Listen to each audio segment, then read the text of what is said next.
Hello दोस्तों, मेरे YouTube channel में आप सभी शिक्षक साथियों का एक बार फिर से स्वागत है। आज हम इस वीडियो में बात करेंगे आयकर विवरण फॉर्म भरते समय ओल्ड टैक्स रेजीमे या न्यू टैक्स रेजीमे में किसका सिलेक्शन किया जाए जिससे कम से कम इनकम टैक्स देना हो। और वीडियो में ये भी समझेंगे कि कितनी इनकम तक वालों का इनकम टैक्स ज़ीरो रहेगा।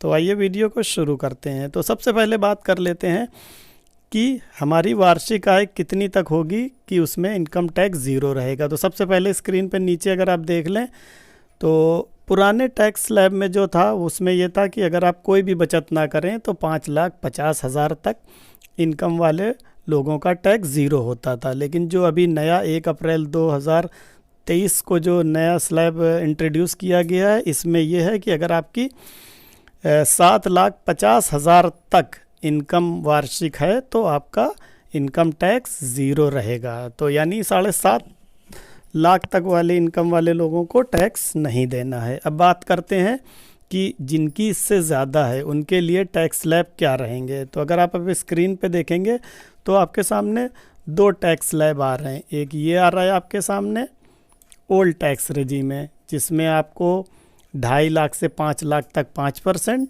5 लाख से आपका 10 लाख तक 20% और 10 लाख से जितना भी है उस पर 30% का टैक्स देना होता है। जो नया इंट्रोड्यूस किया गया है, अगर इसी के साइड में देखें ये वाला, तो इसमें देखेंगे कि आपका 3 लाख से 6 लाख तक 5%, 6 लाख से आपका 9 लाख तक 10% और 9 से 12 तक 15%, जिसमें ज़्यादातर लोगों का इतने में ही आ जाता है।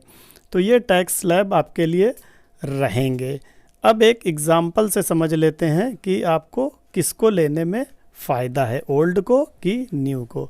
तो पहले एक एग्ज़ाम्पल ये देख लेते हैं। आपकी स्क्रीन पे है कि अगर कोई एम्प्लॉई या कोई हमारा शिक्षक साथी है और उसकी पूरे साल की इनकम 8 लाख आती है, तो 8 लाख आती है अगर, तो वो 8 लाख में अगर ये देखेंगे सामने, अगर वो 80C में यानी LIC, ट्यूशन फीस, PPF ये सब मिला के 1.5 लाख की सेविंग कर लेता है। 1.5 लाख की सेविंग कर लेता है। मेडिकल इंश्योरेंस 20,00,000 का है उसके पास और NPS भी है, यानी लगभग उसके पास 2,20,000 की सेविंग है। तो उसका जो लास्ट में अगर आप देखेंगे लास्ट में जाके बिल्कुल कि कितना इनकम टैक्स बनेगा उसका, तो उसका टैक्स बनेगा 18,500 रुपये।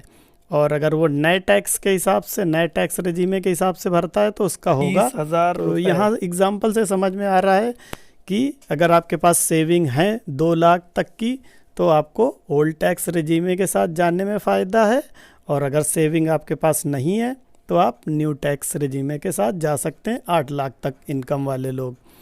अब एक एग्ज़ाम्पल और देख लेते हैं 9 लाख वालों का। ये सामने है आपके सामने। तो इसमें अगर आप देखेंगे तो इसमें अगर आपकी बचत उतनी ही है, लगभग 2,20,000 है, तो आपका जो टैक्सेबल इनकम आएगी वो आएगी 6,30,000 रुपये। और अगर बात करें आप इनकम टैक्स की, तो ये देखेंगे नीचे कि आप इतनी सारी सेविंग्स दिखाने के बाद आपका 38,500 का इनकम टैक्स बनेगा, और आप कोई भी सेविंग नहीं करते हैं तो लगभग 40,000 का बनेगा। तो इसमें लगभग आप ओल्ड और न्यू में देखेंगे लगभग बराबर आएगा, यानी आप किसी के लिए भी जा सकते हैं अपनी सेविंग्स को देख के।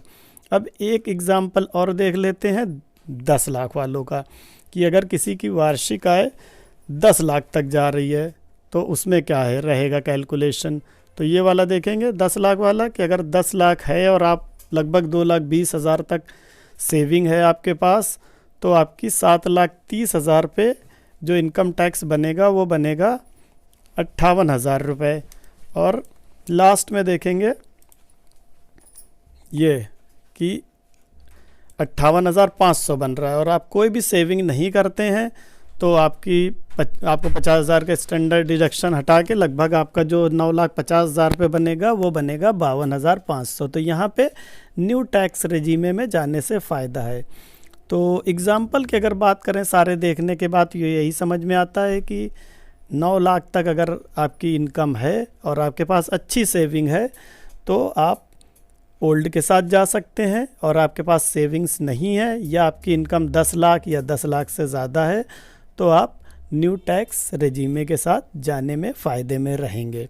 एक सवाल और आता है कि क्या हम चेंज कर सकते हैं हर साल जब चाहें? तो बिल्कुल, आप अगर वेतन वाले हैं यानी शिक्षक साथी हैं या कोई और है जिसको सैलरी मिलती है फिक्स, तो वो हर साल अपना ओल्ड टैक्स और न्यू टैक्स रेजीमे में से जो चाहे वो सेलेक्ट कर सकता है अपने फ़ायदे के हिसाब से।